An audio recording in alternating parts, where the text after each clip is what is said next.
इय्याका नअबुद व इय्याका नस्तईन। इबादत सिर्फ़ु अल्लाह जी ऐं मदद सिर्फ़ु अल्लाह खां जेको घुरी वेंदी। हाणे कोई साईं चवे त या गौस मदद चवणु सही आहे, मुर्शिद खां मदद हासिल करणु जेको आहे उहो सही आहे, सहाबा खां जेको आहे मदद हासिल करणु सही आहे, हज़रत अली उल मुर्तज़ा खां जेको आहे मदद हासिल जेको करणु सही आहे, बिल्कुलु ग़लति आहे।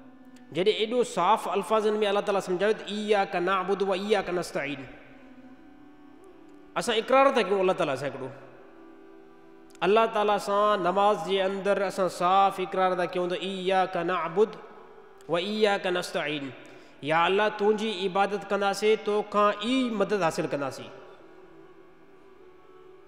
हे अल्लाह ताला सां रोज़ानो बंदो नमाज़ जे अंदरि जेको इक़रार थो करे त इबादत जेकी आहे उहा अल्लाह जी, त मुंहिंजा ॿार दोस्तो मदद लाइ सिर्फ़ु अल्लाह जी ज़ात आहे।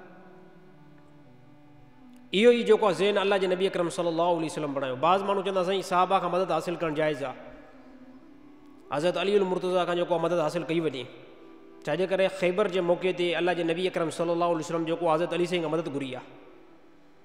अगरि जेकॾहिं इन कानून खे बणायो, इन जेकॾहिं कुड़ीअ खे हथ में रखो था, इन हदीस खे जेकॾहिं पढ़ो था, उम्मत खे बयानु करे ॿुधायो था, पोइ त साईं अबू बकर सिद्दीक़ खां बि मदद हासिल करणु जाइज़ आहे, उमर रज़ी अल्लाह ताला अन्हु खां बि जेको आहे मदद हासिल करणु जेको उहो जाइज़ आहे। पोइ त उस्मान रज़ी अल्लाह ताला अन्हु खां बि जाइज़ आहे, छाजे करे अल्लाह जे नबी इन साहिबनि खां बि मदद वरिती आहे। अल्लाह जे नबी इन साहिबनि खे बि चयो आहे त वञी जिहाद में हलणो आहे, जेको सामान आहे त वञी खणी अचो, ऐं उहे साहबा जेको खणी आया। जेकॾहिं अगरि इन नज़ीरे खे पढ़ायूं त साईं ख़ैबर जे मौक़े ते अल्लाह जे नबी मौला अली खे जेको आहे हुकुम ॾिनो आहे त मदद लाइ, त सर अहिड़ी तरह अल्लाह जे नबी अकरम सल्लल्लाहु अलैहि वसल्लम बाज़ ॿियनि साहिबनि खां बि जेको आहे मदद हासिल कई आहे। पोइ सभिनी साहबा खां छा मदद हासिल कई वञे? न मुंहिंजा ॿार दोस्तो, क़ुर जे अंदरि अल्लाह ताला जेको नफ़ी कराई, अल्लाह ताला फरमाए इय्याका नअबुद व इय्याका नस्तईन, बंदगी जेकी आहे मां अल्लाह जी, अहिड़ी तरह मदद बि मां अल्लाह जी। ॻाल्हि खे अल्लाह ताला बिल्कुलु ख़तमु करे छॾियो। कोई माण्हू चवे साईं हाणे माण्हू साईं नथा सम्झनि,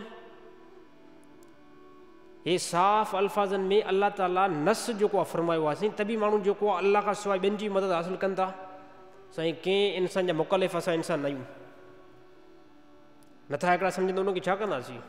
तव्हां वाज़े तौर ते जेको आहे क़ुर ॿुधायो, जेकॾहिं अगरि कोई सिधे रस्ते ते अचे थो ठीकु आहे, जेकॾहिं नथो अचे दफ़ा करे छॾियोसि। मुंहिंजा ॿार दोस्तो मदद लाइ सिर्फ़ु अल्लाह जी ज़ात आहे, भले काइनात जे अंदरि कोई माण्हू ॿुधे ई न,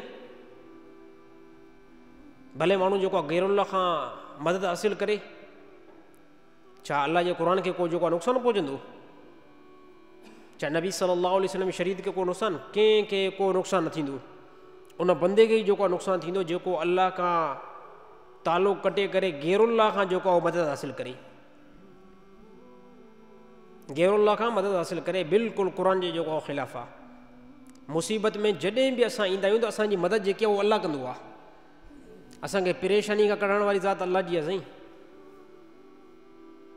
बीमारी खां कढण वारी ज़ात अल्लाह जी आहे, मुश्किलात खां कढण वारी ज़ात अल्लाह जी आहे, मुसीबतुनि खां कढण वारी ज़ात अल्लाह जी आहे। दुनिया जे अंदरि आंदो बि अल्लाह आहे, कुझु टाइम खां बाद में असां हलिया बि वेंदासीं। हे क़ुर जी तालीमात आहे।